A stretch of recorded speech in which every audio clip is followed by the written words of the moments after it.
اعوذ باللہ من الشیطان اللعین الرجیم بسم اللہ الرحمن الرحیم الحمد للہ رب العالمین والصلاة والسلام علی اشرف الانبیاء والمرسلین خاتم النبیین وآلہ الطیبین الطاہرین المعصومین المظلومین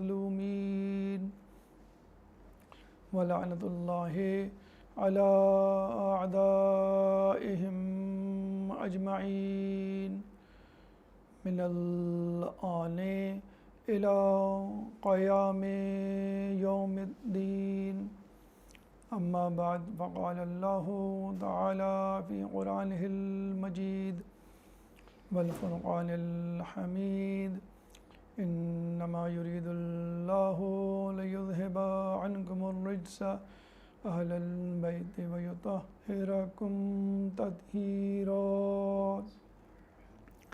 رب اشرح لي صدري ويسر لي امري واحلل عقدة من لساني يفقهوا قولي ان الله وملائكته يصلون على النبي يا ايها الذين امنوا صلوا عليه وسلموا تسليما اللهم صل على واقعہ کربلا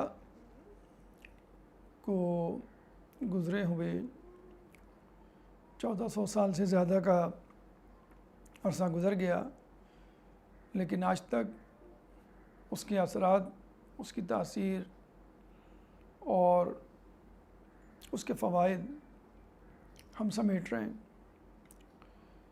عزاداری امام حسین میں نہ صرف ہم امام زمانہ عجل اللہ تعالیٰ فرجک کو پرسہ دیتے ہیں، بلکہ اسی فرش عزا سے گوہر و حکمت کے نادر نایاب موتی اپنے لیے منتخب کرتے ہیں تاکہ اپنی زندگیوں کو حسینیت پر گامزن کر سکیں۔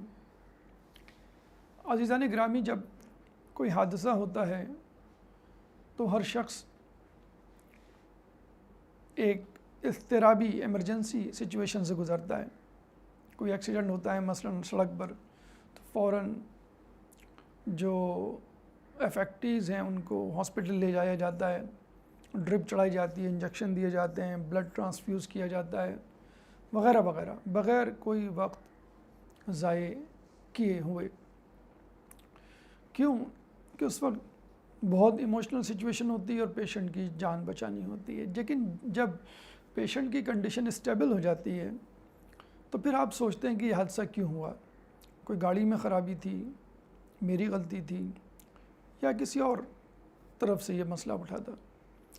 اسی طرح عاشور کے بعد یعنی پہلی محرم سے عاشور تک ایک جذباتی کیفیت، ایک رقت آمیز حال اور فضا نہایت سوگوار ہوتی ہے جس میں رونا دھونا اور ایک جذباتی کیفیت کا غلبہ ہمیں نظر آتا ہے۔ 10 محرم کے بعد جب گرد و غبار جذبات کے سیٹل ڈاؤن ہوتے ہیں تو ہم عقلی طور پر کربلا کے واقعے کا تجزیہ کرتے ہیں، انالیسس کرتے ہیں کہ یہ کیوں ہوا، کیسے ہوا، اس کے اثرات کیا تھے، اگر امام حسین کربلا نہ جاتے تو کیا ہوتا، بیعت نہ کرتے تو کیا ہوتا، بیعت کیوں کی، اگر بیعت کی ہوتی تو شاید یہ اتنی زیادہ پریشانیاں، اہانت، قربانیاں نہ دینی پڑتی۔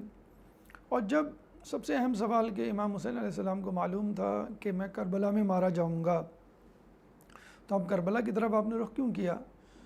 یہ تو جسے کہتے ہیں کہ شیئر سوسائڈ اٹیمپٹ کہلائے گی، خدا نخواستہ خودکشی کا ارادہ، کہ جب آپ کو معلوم ہے کہ میں یہ زہر پیوں گا تو مر جاؤں گا، اس عمارت سے چھلانگ لگاؤں گا تو جان سے ہاتھ دھو بیٹھوں گا،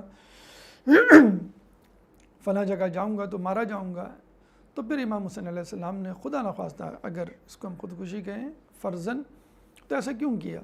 پھر اپنے ساتھ خانوادہ رسالت کو، اہل بیت، بیوی، بچوں کو، بزرگوں کو بھی لے کے گئے۔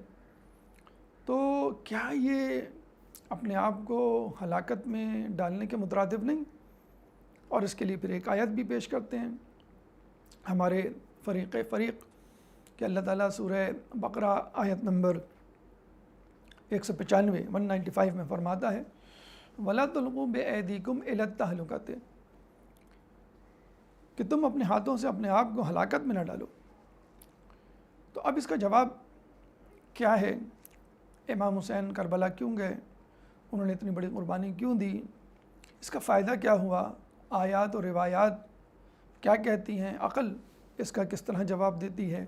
کیا ہمارے آس پاس ایسی مثالیں موجود ہیں کہ جس میں ہم اس قربانی کی طرح کی کوئی مثال پیش کر سکیں؟ بلا شبہ لا یوم کا یومک یا ابا عبداللہ کہ آپ کے جیسا دن کوئی نہیں ہو سکتا، لیکن کوئی مثال ہے جس سے ہم اس قربانی کو بھی سمجھ سکیں۔ اور پھر فائدہ کیا ہوا؟ کیا حسین جیت گئے؟ اور جس مقصد کے لیے گئے تھے کیا وہ مقصد حاصل ہوا؟ اور اگر گئے تھے تو اپنے ساتھ اتنے سارے لوگوں کو قربان کرنا، قربانی کی بھیٹ چڑھانا کہاں تک عقل مندی تھی؟ آئیے اس بات کا جواب تلاش کرتے ہیں۔ سب سے پہلے تو ہم قرآن کی طرف چلتے ہیں۔ سورہ زاریات آیت نمبر 51۔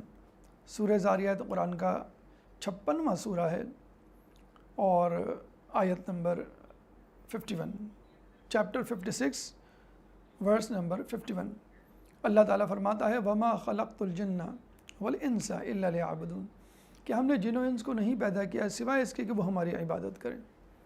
اس کا مطلب یہ ہوا کہ انسان کی پیدائش، انسان کی تخلیق کا مقصد اللہ کی عبادت۔ اب اللہ کی عبادت کیا ہے؟ نماز، روزہ، زکوٰۃ، حج یا کچھ اور بھی؟ اس کے لیے دوبارہ اللہ تعالیٰ سورہ انعام آیت نمبر 162، سورہ انعام قرآن کا 6واں سورہ ہے، چیپٹر 6 ورس نمبر 162 میں فرماتا ہے اِنَّ صَلَاتِي وَنُسُكِي وَمَحْيَايَ وَمَمَاتِي لِلَّهِ رَبِّ الْعَالَمِينَ، کہو کہ میری نماز، میری قربانی، میرا جینا، میرا مرنا اللہ کے لیے ہے۔ یعنی صرف نماز، روزہ، زکوٰۃ، حج، قربانی ہی عبادت نہیں، بلکہ آپ کا جینا بھی عبادت ہونا چاہیے، آپ کا مرنا بھی عبادت ہونا چاہیے۔ جینا عبادت کیسے ہوگا؟ جب آپ کا ہر عمل اللہ کے تابع ہو، نہ کہ صرف عبادت۔ اور مرنا اللہ کے لیے کیسے ہوگا؟ کہ آپ اپنی جان کو اللہ کے سپرد کر دیں اور وقت آنے پر اپنی جان کو قربان کر دیں۔ تو یہ ہے تخلیق انسانی کا مقصد، کہ انسان کو اپنی جان کی قربانی کے لیے، جو کہ سب سے عزیز ترین شے ہے، تیار رہنا چاہیے، ورنہ چھوٹی موٹی قربانی تو وہ دیتا ہی رہتا ہے۔ یہ الگ بات ہے کہ شہادت جیسی قربانی کا جسے کہتے ہیں کہ مقام یا اس کی سعادت بہت کم لوگوں کو نصیب ہوتی ہے۔ اور یہ بھی کہا جاتا ہے کہ ہمیشہ یہ دعا کرنی چاہیے کہ یا اللہ ہمیں سعادت کی زندگی اور شہادت کی موت عطا فرمائے۔ لیو لائک علی، ڈائی لائک حسین۔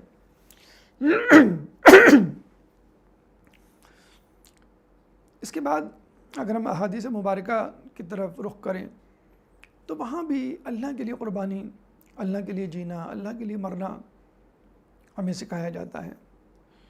حدیث قدسی ہے، حدیث قدسی یعنی خدا کے الفاظ رسول کی زبان سے۔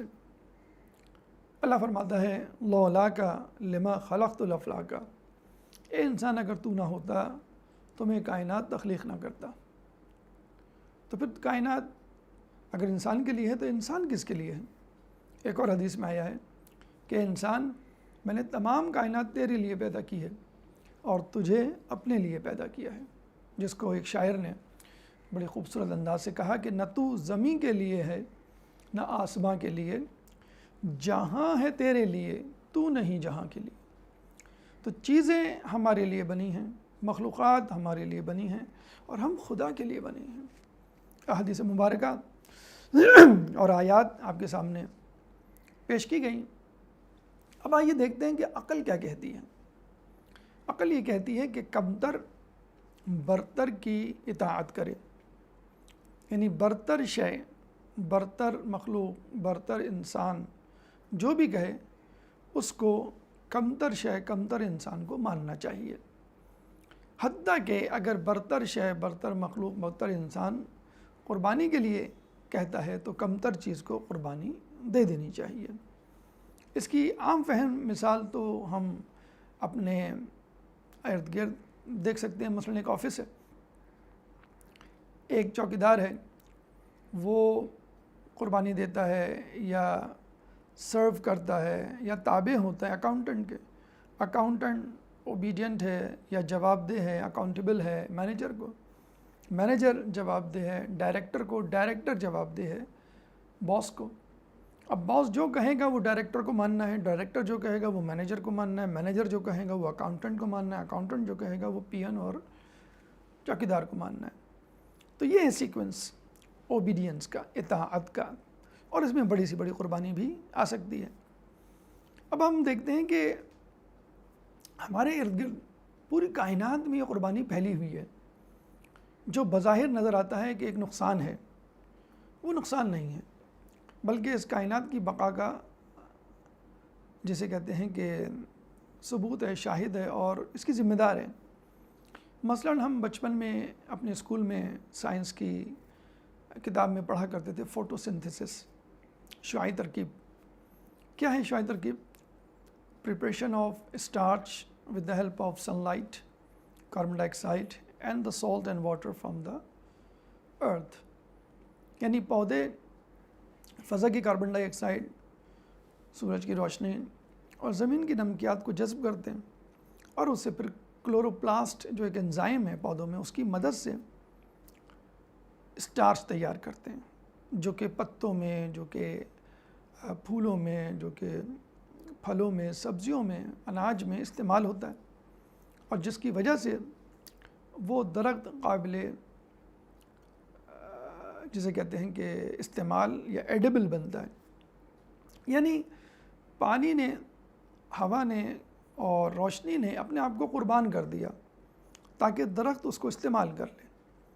یہ تمام چیزیں، پانی ہے، روشنی ہے، ہوا ہے، یہ جمادات ہیں، یعنی ان اینیمیٹس، یہ جامد و ساکت ہیں اپنی جگہ پر، اور they are the most inferior creature in the world. اس کے بعد نباتات یا پلانٹس آتے ہیں۔ پلانٹس برتر ہیں کیونکہ وہ گرو کرتے ہیں، ایٹ لیسٹ اگر اپنی جگہ پر ہیں، پتھر پانی کی طرح، لیکن اپنی جگہ، اپنے وجود میں گروتھ، نشو و نما کا پہلو رکھتے ہیں، یعنی بیج جو ہے پودا بنتا ہے، پھر وہ درخت بنتا ہے، پھر اس میں سبزیاں، پھل اور پھول آتے ہیں۔ اس لیے نباتات افضل ہیں، plants are superior than the inanimates. اب جب اس میں پتے آ گئے، پھول آ گئے، پھل آ گئے، سبزی، اناج وغیرہ بن گیا، تو ایک جانور مثلاً بکرا وہاں سے گزرتا ہے اور اس کے پتے کھاتا ہے۔ تو آپ نے نہیں دیکھا ہوگا کبھی کہ درخت نے کبھی ریزسٹ کیا ہو، مزاحمت کی ہو کہ بھئی مجھے مت کھاؤ، میں جو ہوں وہ استحقاق رکھتا ہوں کہ مجھے نہ استعمال کیا جائے، لیکن وہ اپنے آپ کو سرنڈر کر دیتا ہے اور بکرا اس کو، یا گائیں یا کوئی بھی حیوان اس کو کھاتا ہے، کیونکہ حیوان برتر ہے نباتات پلانٹ سے۔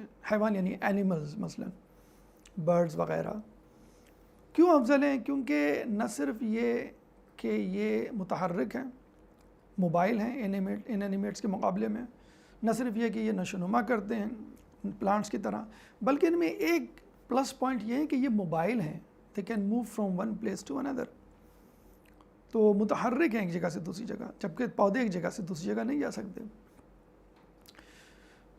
تو جانور سپیریئر ہیں، حیوان سپیریئر ہیں نباتات سے، چنانچہ نباتات نے قربانی دی حیوان کی۔ اب یہ حیوان سبزی منڈی میں موجود ہوتا ہے، آپ جاتے ہیں بقرعید پہ خرید کے لاتے ہیں، اس کو ذبح کرتے ہیں اور اس کا باربیکیو بنا کے کھا لیتے ہیں۔ اس کا مطلب کیا ہوا کہ اس حیوان نے قربانی دی آپ کے لیے، کیونکہ آپ حیوان سے افضل ہیں، آپ میں وجود بھی ہے، آپ میں نشو و نما بھی ہے، آپ میں متحرک یعنی ایک جگہ سے دوسری جگہ موو کرنے کی صلاحیت ہے، پلس آپ کے اندر عقل ہے جو کہ حیوان میں نہیں ہے۔ تو آپ نے دیکھا ایک فوڈ چین بن گئی ہے، ایک قربانی کی سیکریفائس چین بن گئی ہے کہ ان اینیمیٹس سیکریفائز ہوتے ہیں پلانٹس کے لیے، پلانٹ سیکریفائز ہوتے ہیں اینیملس کے لیے، اینیمل سیکریفائز ہوتے ہیں انسان کے لیے۔ اب انسان اپنے آپ کو کس کے لیے قربان کرے؟ امی اگر میری اس لڑکی سے شادی نہ ہوئی تو میں اپنے آپ کو شوٹ کر لوں گا۔ ابو اگر میری اس لڑکے سے شادی نہ ہوئی تو میں نیند کی گولی کھا کے خودکشی کر لوں گی۔ احمق ہے یہ انسان کہ جو ایک دوسرے کے لیے قربانی دے رہا ہے۔ اس کو چاہیے اپنے سے برتر کے لیے قربانی دے۔ اب انسان سے برتر کوئی نہیں ہے مخلوقات میں، کیونکہ انسان اشرف المخلوقات ہے، انسان سے بڑھ کر کوئی اشرف مخلوق نہیں۔ اب لا محالہ ہمیں یہ کہنا پڑے گا کہ انسان کو چاہیے کہ وہ اپنے خالق کے لیے قربانی دے، کیونکہ وہ اس سے زیادہ بہتر، افضل، بلکہ سب سے بہتر یا افضل ہے، اس سے لیس کمثلہ شیء۔ تو انسان کو چاہیے اپنے آپ کو خدا کے لیے قربان کرے۔ اب یہاں پہ ایک سوال پیدا ہوتا ہے کہ بھائی اس کا فائدہ کیا ہے؟ اپنے آپ کو فنا کرنا، اپنے وجود کو مٹانا، اس کا کیا فائدہ ہے؟ میں آپ کو مثال دوں، ایک کمپنی میں ایک صاحب اکاؤنٹنٹ ہوتے ہیں، کچھ دنوں کے بعد وہ اکاؤنٹنٹ اپنی سیٹ پہ نظر نہیں آتے۔ عام لوگ یہی سمجھتے ہیں کہ شاید ان کا انتقال ہو گیا، یعنی مرنے والا انتقال، حالانکہ وہ منتقل ہوئے ہیں، وہ شفٹ ہوئے ہیں، وہ ٹرانسفر ہوئے ہیں کسی دوسری برانچ میں، کسی دوسری فرینچائز میں، کیونکہ اب وہ اکاؤنٹنٹ سے مینیجر بن گئے۔ تو اس جگہ وہ نظر نہیں آئیں گے، بلکہ کسی اور جگہ بہتر پوزیشن میں نظر آئیں گے۔ تو ہم دیکھتے ہیں کہ کاربن ڈائی آکسائڈ ہے، واٹر ہے، منرلز، لائٹ، روشنی ہے، یہ اپنی جگہ سے موو کر جاتے ہیں اور نباتات کا جز بن جاتے ہیں، پلانٹس کا حصہ بن جاتے ہیں۔ وہ فنا نہیں ہوئے، وہ منتقل ہوئے، شفٹ ہوئے اور ان کی پروموشن ہو گئی۔ Now they are the part of plants. جیسے پاکستان سے آپ کینیڈا شفٹ ہوئے، کینیڈین لائف اسٹائل ایک بہتر لائف اسٹائل، دنیاوی لحاظ سے اسٹیٹس وائز آپ کی بہتری ہو گئی، ترقی ہو گئی۔ پھر یہی پلانٹس جب اپنے آپ کو سیکریفائز کرتے ہیں اینیملس کے لیے، they become the part of the body of animals. فنا نہیں ہوئے، وہ منتقل ہو گئے۔ اسی طرح اینیمل جب اپنے آپ کو سیکریفائز کرتے ہیں انسانوں کے لیے، تو انسان کے جسم کا وہ حصہ بن جاتے ہیں۔ وہ فنا نہیں ہوئے، وہ منتقل ہوئے اپنی جگہ سے انسان کے جسم میں۔ بس اسی طرح انسان جب اپنے آپ کو اللہ کے لیے قربان کرتا ہے تو وہ فنا فی اللہ ہو جاتا ہے، اللہ کی شخصیت کا جز بن جاتا ہے۔ کون کہتا ہے کہ موت آئی تو میں مر جاؤں گا، میں تو دریا ہوں، سمندر میں اتر جاؤں گا۔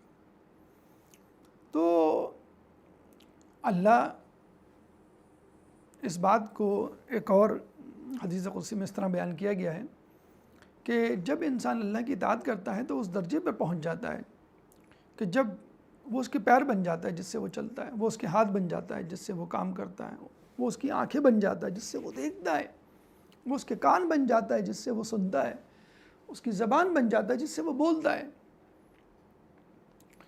یعنی وہ ید اللہ بھی ہوتا ہے، عین اللہ بھی ہوتا ہے، لسان اللہ بھی ہوتا ہے، اذن اللہ بھی ہوتا ہے، اور جب یہ تمام چیزیں بن جائیں تو کرم اللہ وجہہ وجود میں آتا ہے۔ تو کہنے کا مقصد یہ ہے کہ انسان جب اپنے آپ کو اللہ کے لیے قربان کرتا ہے تو بس وہ اس کا جز بن جاتا ہے اور اس کی ترقی ہو جاتی ہے، فنا فی اللہ ہو جاتا ہے، بلکہ فنا فی اللہ ہو کے بقا باللہ ہو جاتا ہے۔ تو یہ الگ بات ہے، ہمیں اس کا شعور نہیں، شاید دنیاوی طور پر نباتات، جمادات، حیوانات کو ہم سمجھ سکیں، لیکن خود ہم خدا کی شخصیت کا جز کیسے بن جاتے ہیں یہ ہمارے عقل و شعور میں نہیں سما سکتا۔ اسی لیے اللہ تعالیٰ سورہ بقرہ آیت نمبر 154 میں فرماتا ہے وَلَا تَقُولُوا لِمَنْ يُقْتَلُ فِي سَبِيلِ اللَّهِ أَمْوَاتٌ بَلْ أَحْيَاءٌ وَلَكِنْ لَا تَشْعُرُونَ، کہ جو لوگ اللہ کی راہ میں قربان ہو گئے، شہید ہو گئے، ان کو مردہ نہ کہو، بل احیاء ولکن لا تشعرون، بلکہ وہ تو زندہ ہیں، تم کو اس کا شعور نہیں۔ بس عزیزان گرامی، ہم یہ سمجھتے ہیں کہ اللہ تعالیٰ انسان کی اس قربانی کا صلہ فقط بقا میں نہیں دیتا بلکہ خود اس انسان کے نام کو، اس انسان کے نظریے کو دنیا میں بھی زندہ رکھتا ہے۔ یہ ایک ایکسٹرا ایڈوانٹیج ہے جو انسان کو قربانی دینے کی صورت میں ملتا ہے۔ ہمارے ایک شیعہ عالم سے کسی نے سوال کیا کہ کیا وجہ ہے شیعان علی ہر سال بلکہ صدیوں سے ذبح ہو رہے ہیں، صدیوں سے قتل ہو رہے ہیں، رسول کے بعد سے لے کر جنگ و جدل کا میدان گرم ہے جس میں شیعان علی کو قتل کیا گیا، مارا گیا، پھر بنو امیہ، بنو عباس، پھر اس کے بعد مزید حکومتیں، ہدف ٹارگٹ شیعان علی۔ آج بھی آپ دیکھ لیجئے افغانستان میں جو شیعہ مساجد پر حملے ہو رہے ہیں، ابھی بھی پوری دنیا میں بظاہر پرسکون ماحول ہے، لیکن شیعان علی پھر بھی اس پرسکون ماحول میں بھی سلاٹر ہو رہے ہیں، ذبح ہو رہے ہیں۔ تو عالم دین سے پوچھا گیا کہ کیوں ذبح ہو رہے ہیں، اور ذبح ہونے کے باوجود یہ پھر بھی آپ کی عزاداری بڑھ رہی ہے۔ پوری دنیا میں عزاداری، جوش و خروش اور اس کی تعداد، عزاداروں کی تعداد میں کمی دیکھنے میں نہیں آئی۔ چاہے آپ کربلا کا عاشور یا اربعین دیکھ لیں، یا کراچی یا لکھنؤ یا سڈنی یا ٹورنٹو یا انگلینڈ میں لنڈن، کسی بھی جگہ کی عزاداری کا ماحول دیکھ لیں، تعداد، جوش و خروش مزید بڑھ رہا ہے، کم نہیں ہو رہا ہے۔ مسجد میں نمازیوں کی تعداد میں اضافہ ہو رہا ہے، کمی نہیں ہو رہی۔ کیوں ایسا ہے؟ تو شیعہ عالم دین نے بہت اچھا جواب دیا اور یہ کہا کہ دیکھو، تم نے یہ سنا ہوگا کہ صحرائی چھپکلی، ڈیزرٹ لیزرڈ دنیا سے ختم ہو گئی، جنگلی کبوتر دنیا سے چلے گئے، ڈائناسورز اب دنیا میں نہیں رہے۔ لیکن کبھی تم نے سنا کہ اونٹ دنیا سے ختم ہو گئے، بکرے، گائیں، دمبے دنیا سے ختم ہو گئے؟ حالانکہ یہ جانور ہر سال اللہ کے نام پر قربان ہوتے ہیں، اور یہی وجہ ہے کہ جو جانور اللہ کے نام پر قربان ہوتا ہے وہ بقا کی طرف گامزن ہے، اس کی نسل کبھی بھی ختم نہیں ہوتی۔ اور اللہ تعالیٰ انسان کو ایک اضافی فائدہ یہ دیتا ہے کہ نہ صرف اس گروہ کی نسل قائم رہتی ہے بلکہ عزت و اکرام سے اس کا نظریہ بھی قائم رہتا ہے۔ کربلا کے میدان میں امام زین العابدین علیہ السلام فقط ایک شخص جس پر اہل بیت کی نسل کی، جسے کہتے ہیں کہ بقا کا دار و مدار تھا، عین اس وقت بنو امیہ کے محلوں میں 12,000 جھولوں میں 12,000 بچے نومولود شہزادے پرورش پا رہے تھے۔ اب لوگ سمجھ رہے تھے کہ بنو امیہ کی نسل رہے گی اور امام حسین یا اہل بیت کی نسل ختم، بنی ہاشم کی، رسول اللہ کی صلی اللہ علیہ وآلہ وسلم کی نسل ختم۔ لیکن آپ دیکھ لیں، بنو امیہ، بنو عباس ختم ہو گئے، لیکن بنی ہاشم، سادات، شیعان علی اس وقت پوری دنیا میں موجود ہے۔ کس طرح، کس بہانے سے، کس ظلم و بربریت کا مظاہرہ نہیں کیا گیا۔ حج کے موقع پر حجاج بن یوسف ملعون، کہ جس کے بارے میں عمر بن عبدالعزیز نے یہ کہا تھا کہ دنیا کے تمام خبیث ایک پلڑے میں اور ہمارا ایک خبیث حجاج بن یوسف دوسرے پلڑے میں رکھا جائے تو حجاج بن یوسف والا پلڑا جھک جائے گا، بھاری ہوگا۔ اتنا سفاک شخص، شیعان علی کا دشمن، کہ جب حج پہ جاتا ہے تو کہتا ہے کہ میں نے تمام ارکان بجا لائے، اب کون سا رکن باقی ہے؟ تو اس کے ساتھیوں نے کہا کہ مناسک حج کے اختتام پر قربانی کرنی پڑتی ہے اور وہ آخری رکن ہوتا ہے۔ اس نے کہا کس کی قربانی دینی پڑے گی؟ تو اس کے ساتھیوں نے بتایا کہ بھئی یا تو آپ بکرے کی دیں، یا گائے کی، یا دمبے کی، یا اونٹ کی۔ یہ 4 جانور ہیں، 4 نام ہیں، ان میں سے کسی کو بھی آپ ذبح کر سکتے ہیں۔ تو اس نے کہا ٹھیک ہے، تم حجاج اکرام جو آئے ہوئے ہیں ان میں سے تلاش کرو کہ کون علی، حسن، حسین اور عباس نام کا ہے۔ یہ 4 ناموں والے حجاج کو بلا لاؤ۔ یہ جب سب لوگ آ گئے، ان کو نہیں معلوم تھا کیا ہوگا ہمارے ساتھ، کہا ان سب کو ذبح کر دو، یہی میری طرف سے قربانی ہے۔ یہ انداز تھا شیعان علی پہ ظلم و بربریت روا کرنے کا۔ لیکن آج دیکھ لیں کہ ہم حج پر بھی موجود ہیں، عمرے پہ بھی موجود ہیں، زیارات پر بھی موجود ہیں، اربعین، عاشور۔ دنیا کے کونے کونے میں پھیلے ہوئے ہیں۔ تو قربانی جب انسان دیتا ہے اور قربانی کسی اعلیٰ مقصد، اعلیٰ شخصیت کے لیے دی جائے تو پھر انسان کی ترقی ہوتی ہے اور اس کو دوام ملتا ہے۔ یہی وجہ ہے کہ ہم دیکھتے ہیں کہ امام حسین علیہ السلام نے کربلا کے میدان میں قربانی دی، اور قربانی جتنی بڑی ہوگی اتنا ہی زیادہ فتح ہوگی، اتنا ہی بڑا ہدف آپ کو حاصل ہوگا۔ کہتے ہیں کہ جب پودا مرجھاتا ہے تو اس کو پانی دیا جاتا ہے۔ اسلام کا پودا جب مرجھاتا ہے تو اس کو خون کی ضرورت ہوتی ہے، اگر وہ خون جس میں مطہر معصوم کا ہو تو کیا کہنا۔ چنانچہ اسلام کا پودا مرجھا رہا تھا، چنانچہ امام حسین مظلوم معصوم نے آگے بڑھ کے قربانی دی، اور وہی سب سے بڑے محافظ تھے۔ کہتے ہیں کربلا کے میدان میں ہزاروں حافظ قرآن نے ایک محافظ قرآن کو گھیرا ہوا تھا، سب سے بڑی ذمہ داری بھی ان کی دی۔ اور جہاں تک یہ بات ہے کہ اپنے ساتھ اوروں کی قربانی کیوں دی، بیوی بچوں کی، عورتوں کی اور ضعیفوں کی کیوں قربانی دی؟ اللہ تعالیٰ قرآن میں فرماتا ہے لن تنالوا البر حتی تنفقوا مما تحبون، کہ تم نیکی کے درجے پر اس وقت تک نہیں پہنچ سکتے جب تک اپنی عزیز ترین شے نہ قربان کرو۔ ملکہ زبیدہ جو کہ محبان اہل بیت میں سے تھی، جب اس نے یہ آیت پڑھی تو اس نے سوچنا شروع کیا کہ میں کیا چیز قربان کروں، کیا چیز مجھے عزیز ہے۔ تو پتہ چلا چند قیمتی ہیرے ہیں اس کے پاس۔ اس نے کہا بس جو چیز مجھے عزیز ہے وہ مجھے قربان کرنی چاہیے۔ اس نے وہ ہیرے بیچ دیے، اور ان کی قیمت سے پھر مکہ معظمہ میں نہر زبیدہ نام کی نہر جو مشہور ہوئی بعد میں، وہ کھدوائی۔ تو بس عزیزان گرامی، اس سوال کا یہی جواب ہے کہ امام حسین اپنے ساتھ باقی لوگوں کو کیوں لے کے گئے؟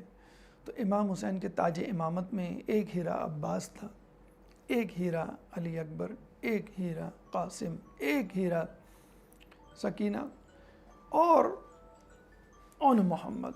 اب اس عمر میں جیسے کہ آپ کو معلوم ہے کہ انسان بڑی عمر کا ہوتا ہے، اس کو قربانی کے لیے پوچھا جاتا ہے تو وہ بآسانی اپنے آپ کو قربانی کے لیے پیش کر دیتا ہے، لیکن جب اس کی اولاد کی باری آتی ہے تو وہ جھجک جاتا ہے، ناموس کی باری آتی ہے تو وہ جھجک جاتا ہے، ٹھٹک جاتا ہے اور رک جاتا ہے، قربانی دینے سے درخ کرتا ہے۔ تو عزیزان گرامی، امام حسین کربلا کے میدان میں انہی قیمتی ہیروں کو لے گئے کہ خدا میں تو حاضر ہوں، تاج امامت میں جو ہیرے میرے پاس ہیں تو ان کو بھی لے سکتا ہے۔ اگر تجھے یہ خیال کہ مجھے عباس پسند ہے تو میں عباس کی قربانی کے لیے تیار ہوں، اگر تجھے یہ پسند کہ قاسم مجھے عزیز ہے تو قاسم کی قربانی کے لیے تیار، اگر تو یہ سمجھتا ہے کہ علی اکبر مجھے زیادہ، اپنی جان سے بھی زیادہ عزیز ہے جو ہم لفظ کہتے ہیں، تو وہ بھی۔ میرا دل کہتا ہے کہ ہاتف غیبی سے آواز آئی ہوگی حسین ہمیں ایک اور کی قربانی چاہیے جس کے لیے تم اپنی زبان سے خود کہتے ہو کہ اگر وہ گھر میں نہ ہو تو مجھے سکون نہیں ملتا، جس کا نام ہی سکینہ۔ کہتے ہیں کہ وقت آخر رنگوانگی کے وقت امام حسین مظلوم ذوالجناح پہ سوار ہوتے ہیں۔ ذوالجناح آگے بڑھنے سے انکار کر دیتا ہے۔ 1-2 محرم کا دن تھا اور آج 10 محرم تھی۔ امام حسین نے جب بہت کوشش کی تو ذوالجناح نے اپنی گردن سے نیچے کی طرف اشارہ کیا۔ امام حسین مظلوم نے نیچے دیکھا تو ایک 4 سالہ بچی ذوالجناح کے سموں سے لپٹی ہوئی۔ امام حسین مظلوم نیچے اتر جاتے ہیں۔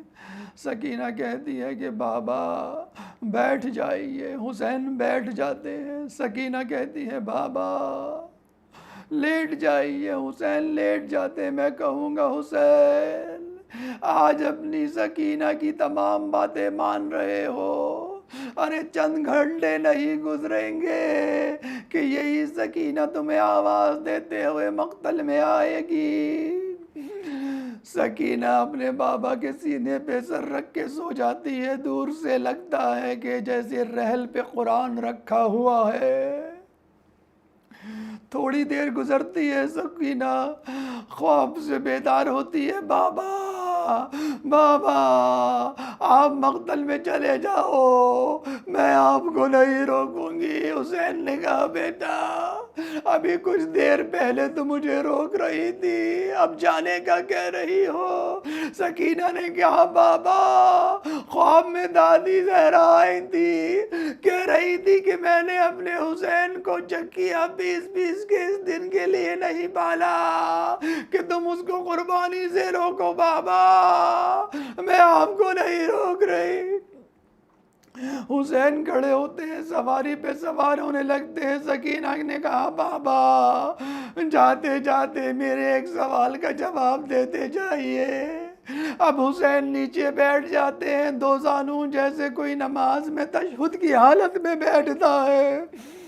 سکینہ کہتی ہے بابا اس کربلا کے میدان میں تمام لوگوں نے قربانی دی، چچا عباس کے بازو قلم ہوئے، علی اکبر کے سینے میں برچی لگی، قاسم کا لاشا پامال ہوا، علی اصغر کے گلے میں تیر لگا۔ بابا کیا اس کربلا کے جہاد میں میرا بھی کوئی حصہ ہے؟ حسین اب سکینہ کا سر اپنے ہاتھ میں لیتے ہیں، چادر ہٹاتے ہیں، کربلا کی مٹی تھوڑی اٹھا کر اس کے سر پہ ڈالتے ہیں، پھر دوبارہ مٹی اٹھا کے سکینہ کے سر پہ ڈالتے ہیں، مٹی اٹھاتے جاتے ہیں، سر پہ ڈالتے جاتے ہیں اور کہتے جاتے ہیں سکینہ تیری لیے کربلا کے جہاد میں شمر کے تماچے ہیں، ہولی کے تازیانے ہیں، ارے جلا ہوا کرتا ہے، زندان شام ہے۔ 11 محرم کو سکینہ اپنی دوسری بیویوں کے ساتھ اونٹنی کی پشت پہ سوار بازار کوفہ بازار شام میں گھمائی گئی۔ ارے چھوٹی بچی تھی، بار بار گر جاتی تھی، بار بار اٹھایا جاتا تھا، ایک مرتبہ سکینہ جو گری کسی کو پتہ نہ چلا۔ ارے شہزادی زینب نے دیکھا، بہت چلائی کہ قافلے کو روکو، ارے میری سکینہ نیچے گر گئی ہے۔ پھر کیا ہوا؟ شہزادی نے بنے ہاتھوں سے اپنے آپ کو گرا دیا، ارے گھٹنوں کے بل چل کر سکینہ کے پاس گئی۔ کیا دیکھتی ہے سکینہ؟ کسی نقاب پوش معصمہ کی گود میں موجود ہے۔ ارے معصمہ تیرا شکریہ۔ شہزادی کہتی ہے ارے معصمہ نقاب تو ہٹا تاکہ میں دیکھ سکوں کہ کون ہے میری محسنہ، ارے نقاب ہٹا۔ تو شہزادی چلائی اماں فاطمہ آپ یہاں تک آ گئی۔ شہزادی یہ سمجھی کہ شاید اب سکینہ کو اس کے ساتھ اونٹنی پر بٹھایا جائے گا۔ شمر ملعون آگے بڑھا، اس نے ایسا انتظام کیا کہ پھر سکینہ سواری سے نہ گر سکی۔ عزادارو تمہیں معلوم ہے کیا اہتمام کیا؟ ارے اونٹ کی ننگی پشت پر 4 سالہ سکینہ رسی سے باندھ دی گئی اور اونٹ کو سرپٹ دوڑایا گیا۔ 4 سالہ بچی اونٹ کی پشت پر، کبھی کوفہ کے بازار، کبھی شام کے بازار، سکینہ اکیلی پریشان لولا۔